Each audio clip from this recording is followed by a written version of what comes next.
বেছি শয়তানি কৰিলে আমাৰ ওপৰত ফু আছে, আমি এনেকুৱা এটা ফু দি দিম, তাৰপিছত ইয়াত দেশত থকা মুস্কিল হৈ যাব, বিদেশ ভাগিব লাগিব। শয়তানি নকৰক, ভাল আমি কাম কৰি আছো, ছাপোৰ্ট পাৰিলে কৰক, নহ'লে কুত্তামি কৰিব নালাগে। দ্বিতীয় কথা আমি কৈছো, আমি কেছ লৈছো, এই উচ্ছেদিত মানুহবিলাকৰ কেছ আমি হাইকোৰ্টত লৈছো। 250ৰ ওপৰত ফেমিলিৰ হাইকোৰ্টে গ্ৰহণ কৰিছে।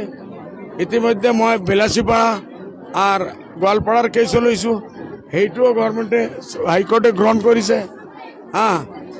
আপোনাৰ নেশ্যনেল হিউমেন ৰাইটছ কেছটো গ্ৰহণ কৰিছে, হাইকোৰ্টত অৰ্ডাৰ দিছে এই উচ্ছেদিত মানুহৰ ক্ষতিপূৰণ দিব লাগে।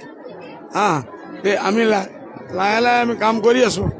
যিসকলে কোনোদিন কোনো ভাল কাম কৰিব পৰা নাই, খালি টেলিভিশ্যনত বহি বক্তৃতা দিব পাৰে, মই সকলক ৱাৰ্ণিং দি আছো, বক্তৃতা দিয়া বন্ধ কৰক, ইয়াৰ পৰা নহ'লে বিদেশত যাওক, নিজৰ কাৰোবাৰ কৰক, আমাৰ একো কথা নাই, আমাক ইয়াত ডিষ্টাৰ্ব কৰিব নালাগে।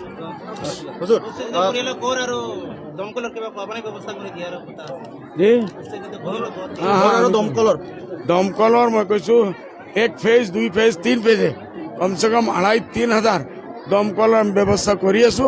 ফাৰ্ষ্ট ফেজৰ আমি 50-60টা দি আৰম্ভ কৰোঁ, আৰু কৰি কৰি আমি লাহে লাহে ঘৰ আমি ইনশাআল্লাহ ঘৰৰ ব্যৱস্থা কৰি আছো, মাটিৰ ব্যৱস্থা কৰি আছো। আমাৰ ভাল কাম কৰাত যদি পাৰে কেউ দোয়া কৰক, নহ'লে শয়তানি নকৰক। বিধানসভাত আপোনাৰ প্ৰথম দাবী কি হ'ব? বিধানসভাত প্ৰথম যিটো অধিৱেশন হ'ব, আপোনাৰ দাবী কি হ'ব? ভাই মোৰ হিচাপেতো আজিকালি দাবী 1 নম্বৰ হ'ব লাগে, এই উচ্ছেদ বন্ধ কৰ, গোটেই অসমৰ পৰা উচ্ছেদ বন্ধ।